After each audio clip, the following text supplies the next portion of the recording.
This is Ari Koretsky, and welcome to Jews You Should Know, introducing the broader community to interesting and inspiring Jewish men and women making a difference in our world.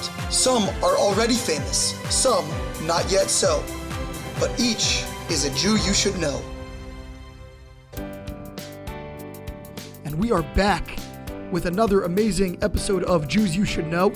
And not only are we back, but I am back personally from a fabulous trip to Spain, which I took with Olami being the umbrella organization incorporating Mayor and many other similar enterprises around the world.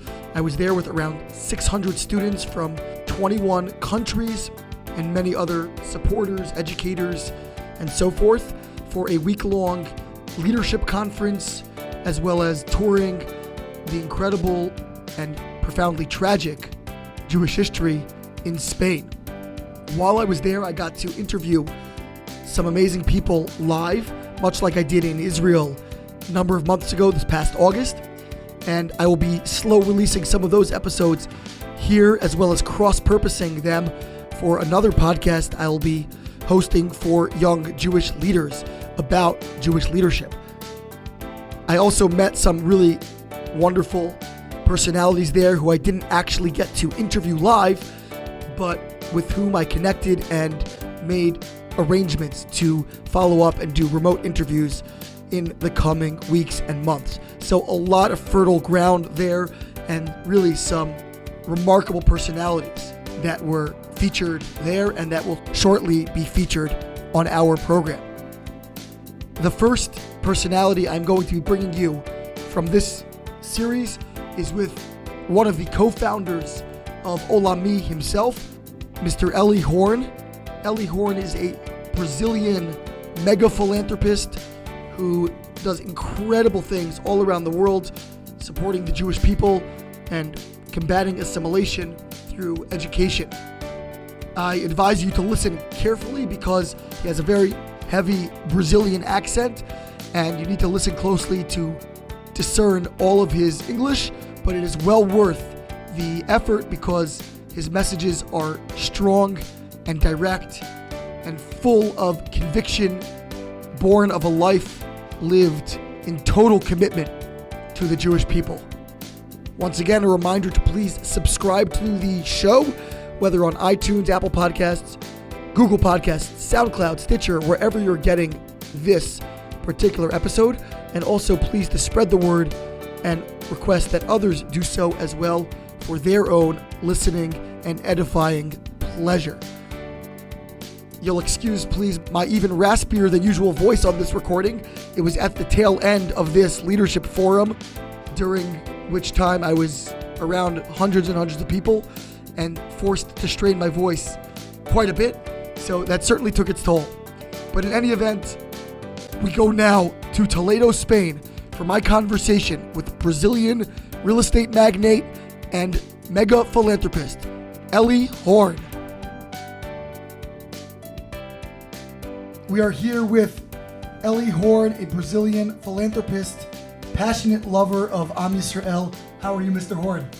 Good, thank you. And you? Wonderful. Thank you so much for joining us. And I know from times I've heard you speak a little bit that you have a wonderful life story, and I'd love to hear where you came from, how did it begin, where were your parents from, your family? I was born in Aleppo, Syria in 1944. Lived in Lebanon and lived in Syria 6 months, Lebanon 9 years, Italy 1 year, Brazil since 1955. Wow. Now, why did you move around so much?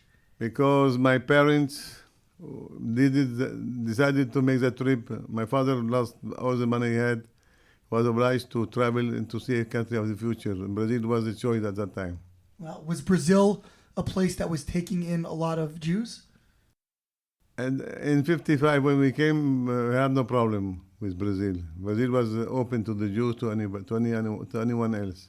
Wow. So during the war, your family was not in Europe at all. You were during the war, my family was in 1944. I was born in 1944. So my father went to Lebanon in 1945, at the end of the war. What was life like there for Jews at the time? Was it If friendly? you think I'm going to remember when I was 6 months, it's too difficult. Well, I'm sure your parents told you. Never spoke too much. About in Lebanon, I was a child. I don't remember so much the problem of anti-Semitism. I don't think I ever had this problem when I was young. In my life, I never had this problem in general, because in Brazil, in Lebanon, in Italy, I didn't have this problem. I don't think I had this problem of anti-Semitism myself. Were your parents business people as well? My father was business people. He was importing from Korea before the war of Korea, when the peace happened between Korea, North Korea and South Korea. The price went down, so he lost everything he had at that time. Wow, how did he deal with that?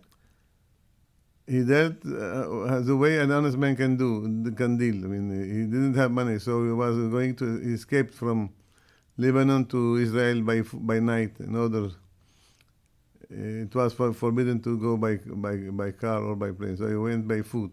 He was 60 years, something more. 2 days, 3 days walking by night is very big. A lot of difficulty for my father, and he didn't have other choice. And did he have a very strong connection to his Jewish faith? Yes, I think so. In your home, it was very traditional? Was there a lot of Jewish practice? Traditional. The only in Brazil, beginning in 1955, my father used to bring rabbis to the house to talk. So I was used to see rabbi in my house for the next 15 years, beginning from 11 years of age till 25, 27, 28. These were rabbis that lived in Brazil? Or No, rabbis are coming to Brazil. Were there any? What was Jewish life like in Brazil in the 50s and 60s? It was not so good, because people used to make use pork at the wedding, at the Jewish wedding. Pork at the weddings? Yeah, today we don't have anymore that kind of custom, thank God. Brazil the community is 100,000 Jews. Assimilation is strong, 60%. There is Egyptian communities that always disappeared. They came in 1956 with 5,000 members. Today probably there is no left, not even 50. That is the price we pay when we ignore the roots. So did you start getting more interested in Judaism when you were young, or? When I was young,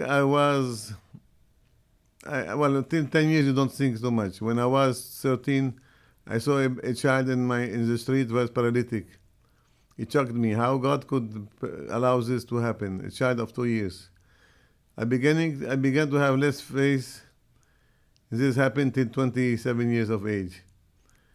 We were never too much religious. We were traditional, like in the Middle East people. I began to have less faith in that religion. Till the day I was committed to marry someone from outside. Then began the problem of God. If God exists, God doesn't exist. If God exists, I have a purpose. If I have a purpose, I'm Jewish. If I'm Jewish, I must marry Jewish. So this question took some years, till when Rabbi taught me about God, existence of God. And when I accepted God, so I accepted the reincarnation. I accepted the boy paralytic with 2 years of age, because he had another reincarnation that explained why he was like this. In the beginning, I married Jewish, and I tried to help to not my children have the same problem that I had. So I decided to begin to fight assimilation. This happened. There's a fight that lasts 30, 40 years. In maybe 2000, something like that, 2000, I decided to give 60% of my belonging to charitable institution or causes. My father, when I was 38 years of age, decided to give 100% of his belonging. He didn't have too much. He had very few, but he gave it anyhow. For me, was the example that was good, to how to give, when to give, and what to give. In 2005, I made an IPO. The stock went up 30 times. Maybe God wanted to test me if I was going to keep my promise, to give 60%. Of course, I kept my promise. I keep going, keeping 60% of my belongings that are much more than before 2005. How did you get into business to begin with? Were you very interested in business? I began selling and buying apartments without money. In Brazil? In Brazil, the apartment would cost, an example, $10,000. I would pay cash $1,000, 10%. I would make a loan of $1,000. I didn't have the money. $3,000 in 90 days, and $6,000 in 36 months after the 90 days. I was obliged to sell the apartment during the 90 days in order to pay the second entrance of 30%. So you were flipping, basically. Flipping, if you run this flipping. I flipped a lot of times, maybe 100 times. Then I decided to make the same thing with lands. I flipped lands and I made a lot of money. An example, from 19 to 25 years of age, I made $100,000. From 25 till 29, I made $25 million at that time. From that time. All from this real estate business? All real estate, flipping. Was Brazil a strong market at that time? Very strong at that time. And did you start diversifying outside of Brazil at some point? No, I diversified much later, much later. Wow. The beginning till 50 years of age, or maybe 60, I didn't do nothing abroad. Interesting.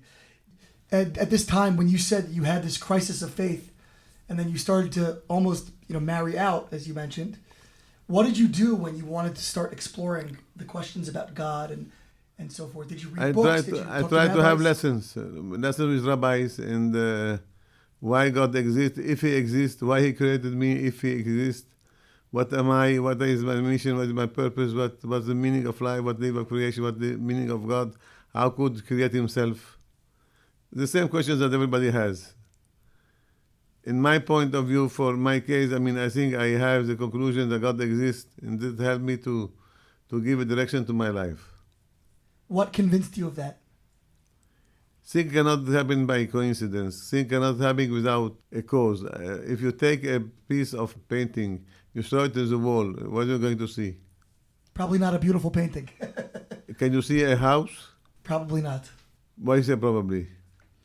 Almost definitely not. Let's put that. Okay, so if you throw a painting to the wall and the one house will not be shown, how do you explain the space that is millions of kilometers of light years, and everything is so precise, so chronometered, a lot of planets going one around the other, so on. It's not possible that this happened by coincidence, by chaos. It's not possible.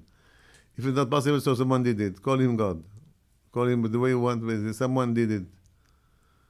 I had experience with dogs, that take care of the babies when they are in good health. Then after 6-7 months, he doesn't care anymore about the babies.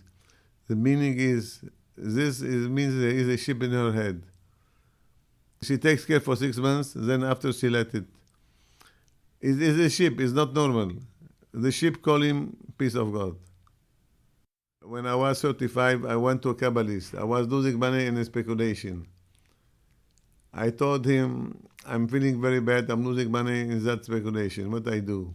Kabbalist, I said. He said to me, double the bet. Rabbi, how can I double the bet? I'm feeling very bad, losing a lot of money. I cannot afford to lose this or more. He said to me, when you come to me, you do whatever I tell you, or don't come and do whatever you want. I doubled the bet. Instead of losing a fortune, I made a profit of 8%. So in summary, I have a lot of experiences with with Kabbalists, with people, lessons, experiences that prove me that God exists. After 30, 40 facts, you cannot deny God. If you deny God, means you deny reality. Was it hard for you to break off that relationship once you made that decision? I tried to be bad educated with her. In order that she leaves me, I didn't have the courage to leave her. So you kind of sabotaged the relationship by... Yeah, I tried to be bad behavior. Do you regret that? I regret of having hurt someone that is not guilty. I am the only guilty. But at the time, I told you, I was not so into like today. Did you find your wife quickly after that? Yes, it took 1 year, 1 to 2 years. And she came from a more active and Jewish much background. less. Less background. Much less. So how did she become more involved? because don't forget that my roots are traditional. In the Middle East, people don't go to the hairdresser on Saturday. We used to go by car, but not the hairdresser. My wife we used to go to the hairdresser. I said, if you are going to use the hairdresser on Saturday, I will not dance by you by night with the parties. So I will not. It's like a revenge. And I brought me a teacher in the house. One day she was in the plane. The plane shook a lot. She said, if I arrive in good health in Brazil, I'm going to keep Shabbat. After she kept Shabbat for 2 weeks. I felt myself guilty. If I introduce her to Shabbat, and I don't respect Shabbat myself, I'll be stupid. I decided to respect Shabbat because of her. You were not keeping it yourself yet? I was not keeping. Wow. So she actually came before you, even though you had more background. Yes. Same thing for kosher, kosher and so on. She decided that I wanted my children to go to a French school like me. I never studied in a Jewish school. She said, no, they will go to a Jewish school. Wow. And are there good Jewish schools in Brazil? There is good Jewish, it could be better, but they are good. As a businessman in Brazil, how were you received as an active and prominent Jew in a very non-Jewish business environment? I used a kippah beginning 6-7 years ago, not before. I was feeling bad in the beginning. When I made a tzedakah to non-Jewish, to Brazilian causes, I felt myself much stronger. Today I use the kippah with pride. Why? This Jew with kippah is doing good for the country, yes. So we respect him. Have you found that people respond that way? I feel yes. Especially in the high society. Yeah. So what made you ultimately decide, it sounded like you had your personal experience, made you really passionate about fighting assimilation and educating Jews? I have a passion in my life. I have a purpose. God created me with a purpose. Like He created anyone with a purpose. I try to find my purpose. And I think to do good is my purpose. To fight assimilation is one of the good things that is my purpose. Not the only one of the biggest, but not the only one. What are some of the others? To help poor people, to help girls that are prostituted, abused in Brazil. Wow. Minors. Not Jewish necessarily. Not Jewish. Yeah. Is that a big problem in Brazil? Huge. Really? 500,000 girls and minors abused. People abuse them from 2 years of age, 3 years, 7, 8, 4 years, 5 years, 8 years. Aye. They become pregnant at 12 years and then her life is ruined. She must take care of the child. She doesn't have money. She does a lot of things to feed the boy, the child, and so on. We try to double the GDP social in Brazil in order to be able the country to give 0.2% today to social causes to go to 0.4. We try to help poor people, elder people. We try to make people aware of the problem, and we are going to begin with the government to fight the non-education by helping to make a new curriculum in a way to implement it into the education. Same thing with the first childhood. We are beginning. Somebody told me a story that they once came to you for charity, for donation, and you said to them very quickly, "What is your purpose? Do you know what your purpose in this life is?" And they were very taken aback. Is that something you try to do for other people to help others find their purpose? Everybody, every day. How do people react? Good. I speak about God, about the purpose. Every day I do the same thing with a lot of people. Every day, the whole year, the whole life. You feel that different people have lots of different purposes? No, they don't know. The problem is that some of them know, some of them doesn't have any idea. I try to awake them. Do you feel you've been successful? More or less. I cannot know if I'm successful. I try to. My main goal is to try. Then if I succeed, it's a different story. Right. So tell me a little bit about what you've been doing lately to really fight assimilation, to really bring education to the next generation. We try via Olami to touch the Jewish student in university. We try to give them religion, Judaism in God, in the root of Judaism. And I think so far we have been successful by lessening from 80% to 20% the rate of assimilation into universities from the children that follow our courses. I work on a campus, thanks to your support. Which campus? Maryland, University of Maryland. He was there. Or Good example. Thank you. So, but sometimes, I feel like there's thousands and thousands of students there, Jewish students, 6,000 Jewish students. And thank God we have a wonderful program. But sometimes we feel like it's a sinking ship. Like no matter what you're doing, there's so much more to do. How do you stay optimistic? How do you stay engaged in that reality? I'm optimistic by nature. And God will not give me a problem I cannot solve. If we didn't solve it because we didn't try enough. I hope to one day to try enough to make it happen. And the only way to make it happen is to have a ripple effect. I mean, to affect people that will affect other people, that will affect other people, and so on, like a ripple effect. I think will happen one day. God cannot play with us with dice. God cannot cannot let us in only in trial. We will succeed with His help. So you never get down or depressed when you see what's going on? I'm optimistic. I'm a fighter. I don't give up. What are some things you think can still be done to take things to the next level? Do we need more supporters? Awake the rich people, Jews, to help their brothers. Not to be selfish, not to think about themselves. To think about the children that are not theirs, that are being lost, and to think about in eternity. If we don't do enough, we'll pay the price. It will be much more expensive than now. Do you feel like not enough philanthropists are invested in this cause? In this cause, maybe mainly not. Nobody does. Nobody. It's really, if you think about it, it's really Chabad are the only one who does it. Chabad, and within Olami, you have basically two major philanthropists putting serious resources. How do you change that? How do you get more major donors to come on board? Convincing people like you to help us by making a ripple effect with your friends. Okay, well, my friends don't have so much money, so you don't need money. You need the will. Promise you're going to speak with 10 friends. Okay. Promise. Okay. Say, I promise. I promise. Good. Speak to 10 friends they help you to fight assimilation. That your 10 friends should speak with 10 friends each one, and will arrive to 100.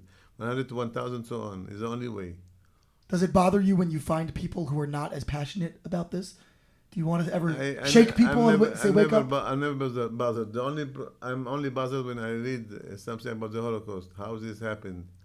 How 1.5 million children were killed. That bothered me a lot. How do you feel about the anti-Semitism that's been emerging today? What do you think about it? What's going on? When God created the Jews, God created anti-Semitism. I cannot go against. The only way is to help. We should be an example. As I told you, I cannot make mistakes. If a Jew make mistake with the kippah, he's going to make Chilul Hashem. So I try to behave well, not to make error. The Jews should behave well, not give a cause to the non-Jews to insult them or to make them with shame. How do you feel when you see people who are doing that? You see on sometimes the front page of the newspaper someone who's really making a bad name for the Jewish people. I feel what I feel. What I feel doesn't matter. The matter is that I cannot change the world. I can change probably something around me. I try to. I don't give up, I told you. Are there stories that you've seen through the work of Olami or wherever you've been around the world that really give you that hope, that have given you encouragement? This morning, it was at the theater. I was very impressed by a girl of 19 years of old, Elisha Slitzer, that one promised to keep one Shabbat, the first Shabbat in her life. I was so impressed that I told her to make it arrive to 500. I would like to know what is the number. It was 325. I would like to know. I'm number 193, by the way. What number are you? 55. 57, 55. Yes, Elisha is a girl who's here at this leadership conference who got up in front of the entire crowd of about 700 people and said she wants to observe her first Shabbat of her life. But not only that, she wants to inspire others to do it with her. So she started handing out wristbands, numbered wristbands, encouraging people, and people have been taking them left and right. Not just rabbis like me, but lots and lots of students have been taking them and have committed to keep a Shabbat, which should create a beautiful atmosphere in just a few hours here when we're here together. About to say what in Olami, I see a lot of big persons, big rabbis, doing sacrifice to help other Jews. We have 1,000 rabbis mainly, I don't know all of them, but a lot of them make a big sacrifice to help other Jews. That is a cause of pride. I was going to ask you, do you feel proud of what we've done so far?